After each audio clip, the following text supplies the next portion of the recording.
C'est l'heure des informations sur Speedline TV.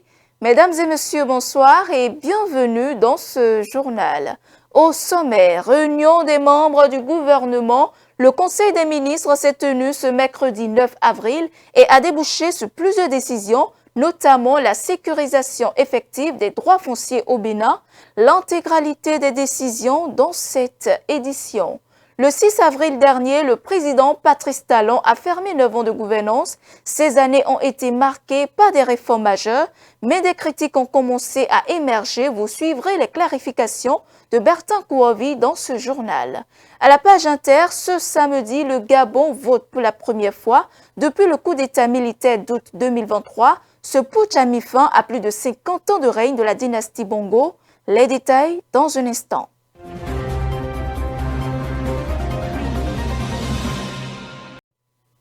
À nouveau, bonsoir. On démarre avec le Conseil des ministres.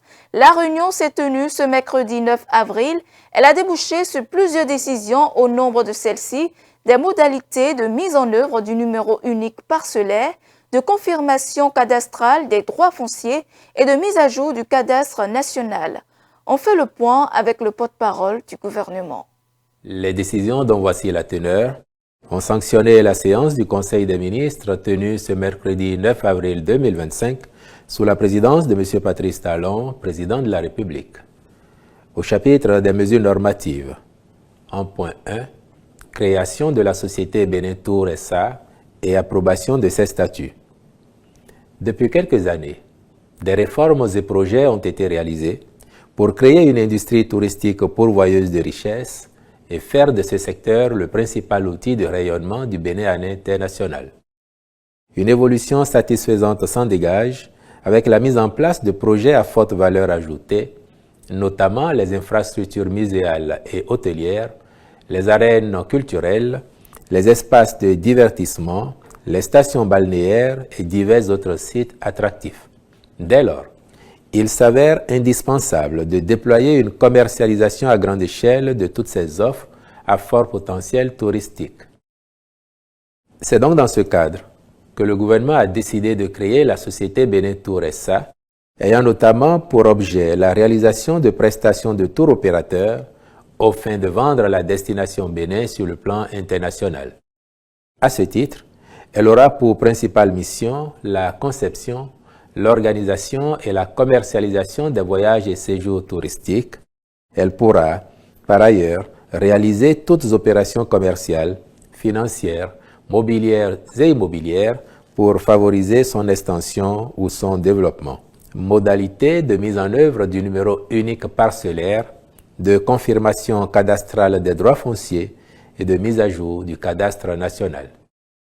Un bilan d'étape de mise en œuvre du décret numéro 2023-684 du 20 décembre 2023 portant sur cette matière fait ressortir d'une part l'aboutissement de la couverture intégrale de la ville de Cotonou en cadastre national par le mécanisme de l'enregistrement collectif.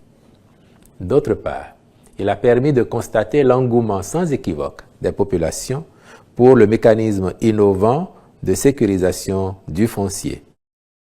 Aussi, l'ambition du gouvernement étant d'assurer dans un délai raisonnable la couverture intégrale du territoire national, a-t-il été élaboré un programme national foncier dont la vocation est de définir et réunir dans un document exhaustif le montage juridique, technique et institutionnel de mise en œuvre d'un programme foncier spécifique au Bénin.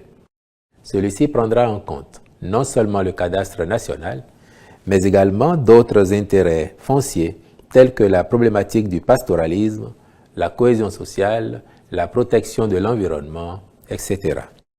Le présent décret abroge celui de 2023 et consacre une meilleure prise en charge des volets liés à l'égalité de chances, la protection de l'environnement, l'enregistrement collectif de terres au cadastre.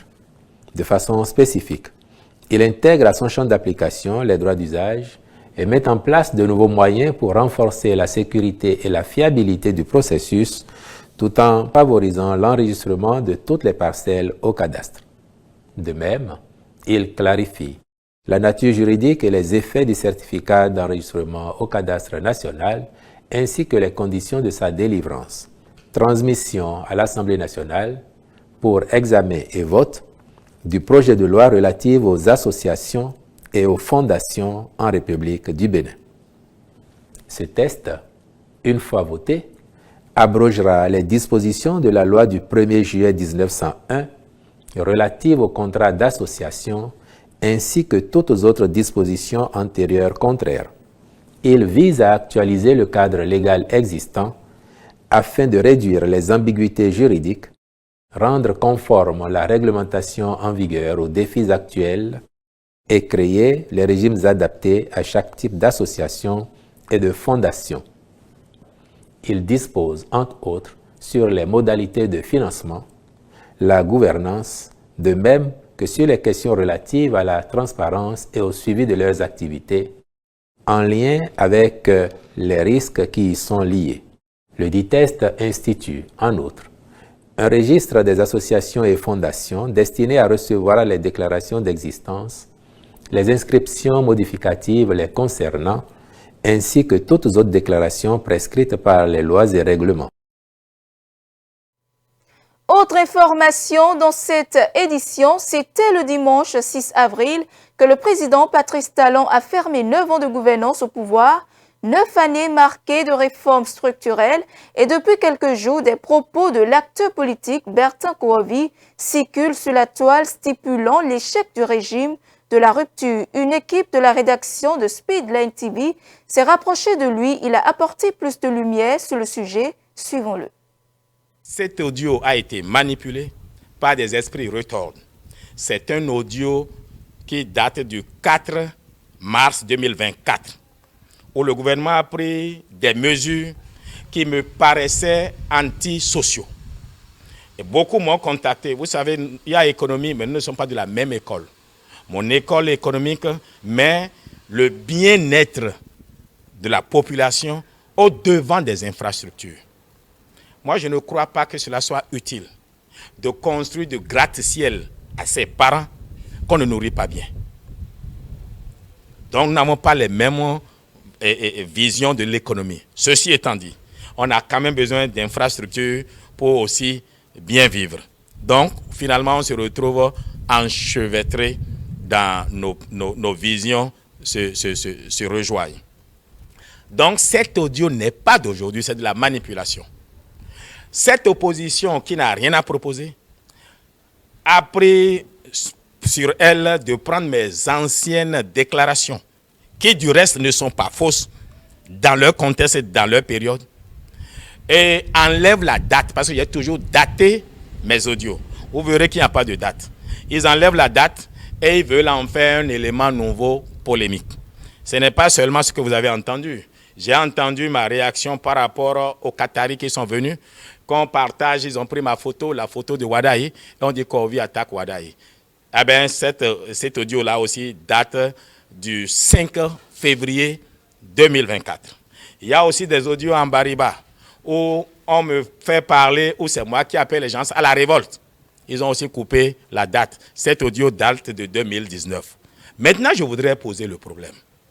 Est-ce que si les Béninois me voyaient souvent apparaître à côté de Romuald Wadaï, est-ce que quelqu'un peut aller prendre un vieil audio et venir manipuler? Non, mais c'est parce que, justement, il n'y a pas de dialogue entre nous. On ne nous voit pas ensemble, que d'aucuns ont tendance à croire qu'ils peuvent utiliser les colères d'hier pour en faire des colères d'aujourd'hui. C'est déjà cela, c'est comme un couple qui est en difficulté. Quand les gens disent non, ils sont séparés. Mais quand ils commencent par à voir le mari et la femme ensemble, mais les rumeurs disparaissent. Vous avez vu, Azanaï se moque de nous aujourd'hui. Mais on est là, on crie talon, talon.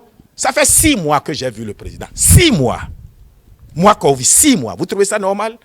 La dernière fois qu'on s'est vu, c'est lui-même qui a voulu qu'on se voit. Au Kourovi, on se voit dans 15 jours. C'était le 28 le 28 septembre 2024. On se voit dans 15 jours, ça fait 6 mois. Les gens sortent des vidéos passées, mais qui me passe pour celui qui attaque Talon. Pourquoi cela? Parce qu'il ne me voit pas avec Talon. Donc c'est un peu ça, c'est-à-dire notre maison même ne fait pas montre de psychologie de la communication. Moi, je suis l'un des meilleurs Et je vous dis, nous allons soutenir celui vers qui Talon va poindre le doigt. Mais celui-là a le devoir de venir nous voir pour que nous échangions avec lui et qu'il voit aussi les autres. Évidemment, si ce n'est pas nous-mêmes. Parce que Talon vit le meilleur d'entre nous. Et c'est moi. Dans le reste de l'actualité, l'association Agbé-Signolé a procédé ce mercredi au lancement officiel du projet stratégique d'impact communautaire à Koma. Cette initiative vise à former les jeunes à l'emploi et à l'entrepreneuriat pour une jeunesse épanouie et révélée. La séance a connu la participation du maire de Koma. Suivons ici quelques propos. Rien n'est perdu. Déjà, quand vous êtes jeune, ne dites pas que l'avenir n'est pas prometteur. Non, l'avenir est bien prometteur. Et aujourd'hui, qu'est-ce que nous faisons?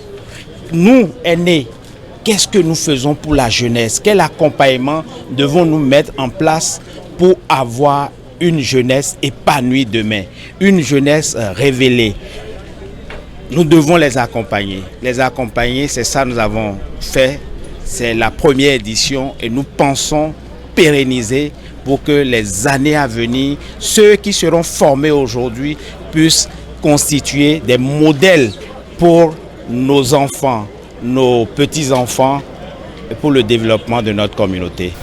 Considérez que ce projet est une opportunité parce que ça ouvre les yeux aux jeunes sur le fait qu'ils doivent savoir, ils doivent prendre conscience des problèmes de leur communauté, des problèmes de leur environnement et se dire qu'est-ce que je peux apporter.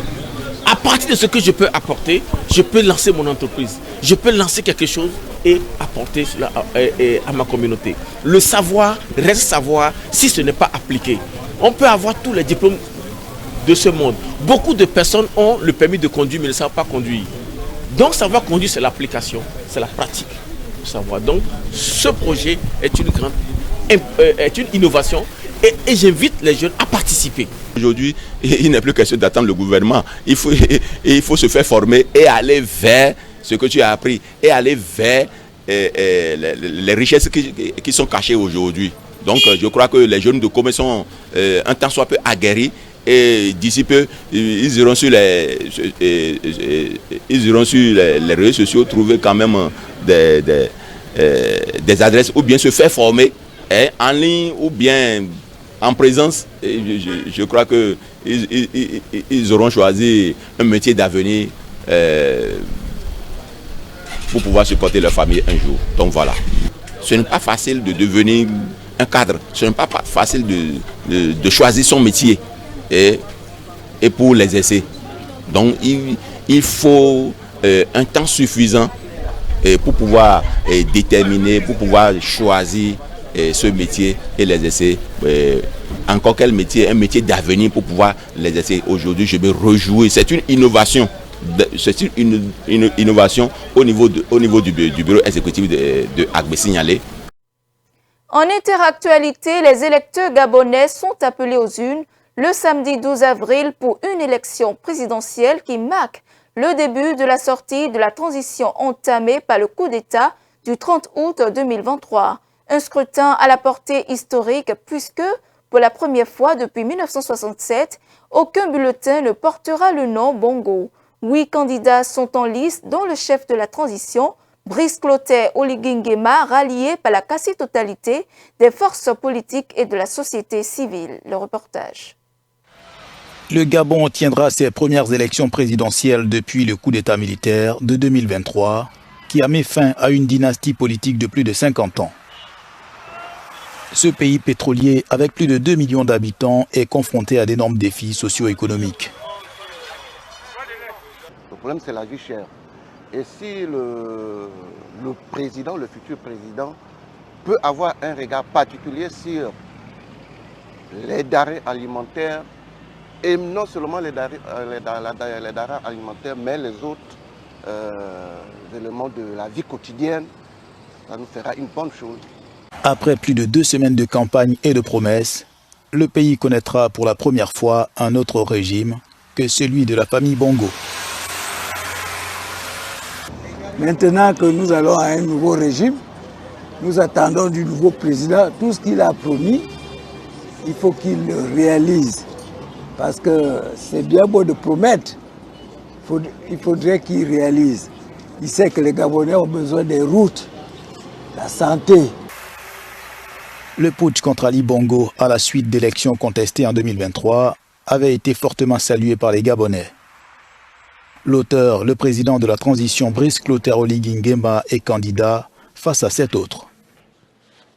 L'homme a le soutien de nombreux citoyens qui attendent un réel changement. L'objectif n'est pas de mettre fin à un système. L'objectif est de mettre fin à un régime. Alors Ali Bongo avait un régime.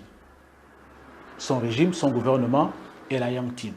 Donc, le coup d'État qui a eu lieu n'avait pas pour objectif de mettre fin à la dynastie du PDG. C'est la raison pour laquelle, après avoir mis hors ligne Ali Bongo et son régime, vous vous rendez compte que nous avons assisté à un retour massif des PDGistes. Le Parti démocratique gabonais PDG, celui du président déchu, a annoncé son soutien à Oligui Nguema la semaine dernière.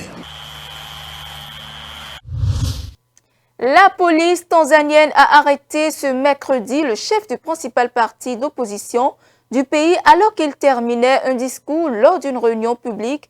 Des militants des droits de l'homme ont accusé le gouvernement de la présidente Samia Suluhu Hassan de cibler ses opposants à l'approche des élections nationales prévues à la fin de l'année suivante. Le leader de l'opposition tanzanienne a été arrêté après avoir pris la parole lors d'un rassemblement de son parti politique, le Chadema. Cette incarcération de Tundu Lissu, qui critique vivement l'administration de la présidente Samia Suluhu Hassan, fait craindre une nouvelle répression politique à l'approche des élections générales prévues en octobre 2025. Il aurait été placé en détention avec plusieurs membres importants de son entourage dans la région de Ruvuma, dans le sud de la Tanzanie. Une foule de partisans s'était réunie sous la bannière de la campagne du parti « Pas de réforme, pas d'élection ». Cette dernière exige des changements radicaux dans le processus électoral. Le rassemblement a été dispersé par les tirs de gaz lacrymogènes lancés par la police. Les groupes de défense des droits de l'homme et les observateurs étrangers affirment que l'optimisme qui a accueilli les premiers jours de la présidente Samia Suluhu Hassan au pouvoir s'estompe pour laisser place à des enlèvements, des arrestations et la surveillance croissante des militants politiques.